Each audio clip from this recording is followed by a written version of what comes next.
Bismillahirrahmanirrahim. Assalamualaikum warahmatullahi wabarakatuh. Perkenalkan, nama saya Nabila Abdurrahim Bayan. Mungkin sudah tidak asing lagi ya, alhamdulillah.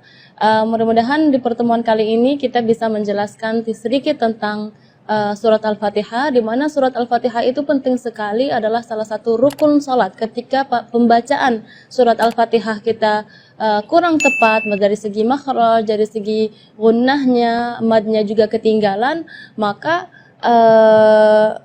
mungkin tidak diterima sholat kita, karena rukun yang seharusnya kita laksanakan dengan sempurna, tapi sayang sekali kita tidak melaksanakannya dengan sempurna, maka jadi tidak sholat kita tidak diterima oleh Allah Subhanahu Wa Taala.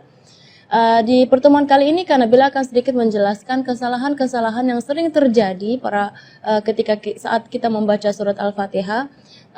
Gini ya, setiap orang memang beda-beda.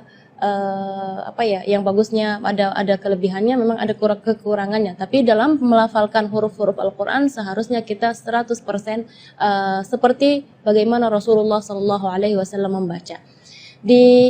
Kalau kita lihat di surat Al-Fatihah, Kak Nabila akan membaca sedikit ya surat Al-Fatihah, nanti satu persatu ayat kita akan merincikan kesalahan yang sering terjadi ketika melafalkan ayat-ayat atau huruf-huruf di surat Al-Fatihah.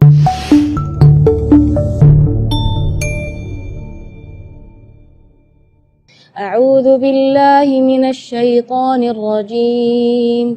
Bismillahirrahmanirrahim. Alhamdulillahi rabbil alamin. Ar-Rahmanir Rahim. Maliki yaumiddin. Iyyaka na'budu wa iyyaka nasta'in. Ihdinas siratal mustaqim. Siratal ladzina an'amta 'alaihim ghairil maghdubi 'alaihim waladdallin. Amin. Kita mulai dari ayat pertama, mungkin dari basmalah dulu ya. Bismillahirrahmanirrahim.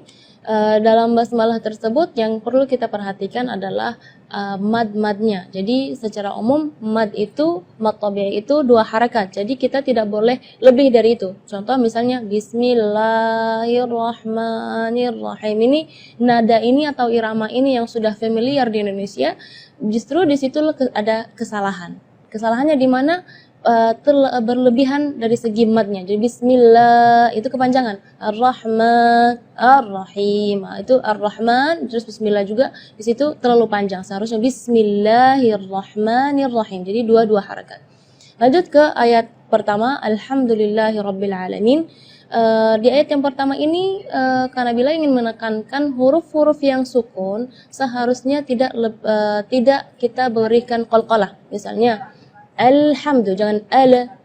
Nah, di situ seringkali karena bila melihat huruf-huruf yang seharusnya sukun, yang tidak ada qalqalahnya, malah diberi qalqalah atau dipaksa untuk dia memberi harakat. Jadi alhamdu. Contoh juga di ayat nanti yang ayat 6 ya kalau nggak salah, ana siratal ladzina an'amta. Itu sering kali huruf-huruf lam, nun atau ama ya, itu tidak boleh menggetarkan atau diberi qalqalah, karena huruf qalqalah ada 5, qaf, ta, ba, jim, dal. Ya, selain 5 huruf tersebut maka tidak boleh kita qalqalah ya. Jadi alhamdulillahi rabbil alamin. Terus ayat berikutnya Ar-Rahmanir Rahim, sama seperti surat di basmalah tadi, tidak boleh lebih madnya dari 2 harakat. Ar-Rahmanir Rahim itu tidak boleh. Ar-Rahmanir Rahim. Terus yang berikutnya Maliki Yaumiddin, biasanya di ayat tersebut tidak ada salah, tapi karena bila di sini ingin menekankan kasrah di kalimat Maliki. Itu kadang-kadang ketinggalan karena pengen buru-buru saat membaca Al-Fatihah dalam sholat, jadi Maliki Yaumiddin kedengarannya sukun. Maka ketika kita membaca Maliki, kita perhatikan kaf kasrah di huruf kaf harus kasrah yang sempurna. Maliki Yaumiddin. Terus Iyyaka na'budu wa iyyaka nasta'in. Di sini adalah tasydid di huruf ya di kalimat iyyaka, maupun yang pertama ataupun yang kedua, karena salah satu ulama mengatakan kalau seandainya satu tasydid pun dalam surat Al-Fatihah ketinggalan, itu maka bacaan Fatihahnya tidak sah, berarti salat kita juga tidak sah. Jadi kita perlu di sini menekankan tasydidnya pun harus kita perhatikan. Sampai subhanallah ulama menghitung tasydid dalam surat Al-Fatihah itu adalah 14 tasydid dalam surat Al-Fatihah. Iyyaka, jadi tekanan. Iya, jangan iyaka. Kalau iyaka berarti tidak ada tasydidnya. Jadi iyyaka na'budu wa iyyaka nasta'in. Setelahnya adalah ayat ihdinas siratal mustaqim.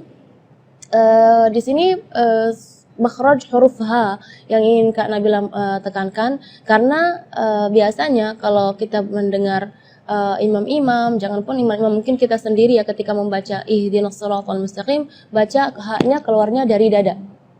Ya, itu tidak boleh, itu keluarnya dari dada. Sedangkan makhraj huruf H itu adalah dari tenggorokan. Jadi keluarnya tipis karena H itu termasuk huruf di antara 28 huruf hijaiyah yang paling lemah adalah huruf H. Maka kita jangan berlebihan supaya huruf H itu jelas jadi gitu. Gitu enggak. Jadi ihdinas siratal mustaqim.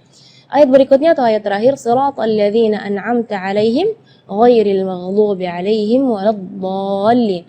Di ayat ini yang pertama di makhraj huruf ghain ya, ghairil maghdubi ya, perlu diperhatikan bukan G, bukan huruf G ya, bukan ga, tapi gha. Jadi kalau ga itu dia makhrajnya dari lidah.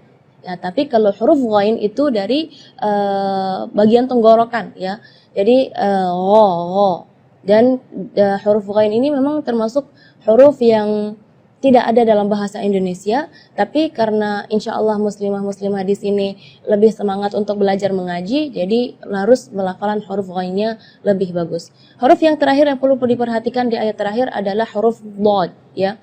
Huruf dhad itu memang termasuk huruf bagi orang Arab pun sulit untuk dilafal, apalagi orang Indonesia, tapi itu bukan alasan untuk kita tidak belajar memperbaiki makhraj kita. Waladh ya, huruf dhad itu keluarnya dari pinggir lidah maupun yang kanan ataupun yang kiri atau dua-duanya.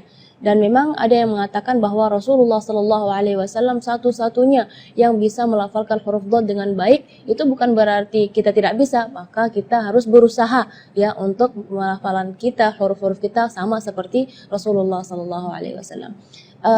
Di kalimat ini juga waladdallin yang perlu diperhatikan adalah madnya juga. Mad di situ kita harus panjang membacanya 6 harakat, karena di situ hukumnya mad lazim kalimi mutsaqqal. Jadi membacanya waladh 6 harakat. Terus setelah waladh di situ ada huruf lam yang ada di atasnya ada tasydid. Itu seringkali ketinggalan waladhdallin. Nah, itu berarti tidak ada tasydidnya.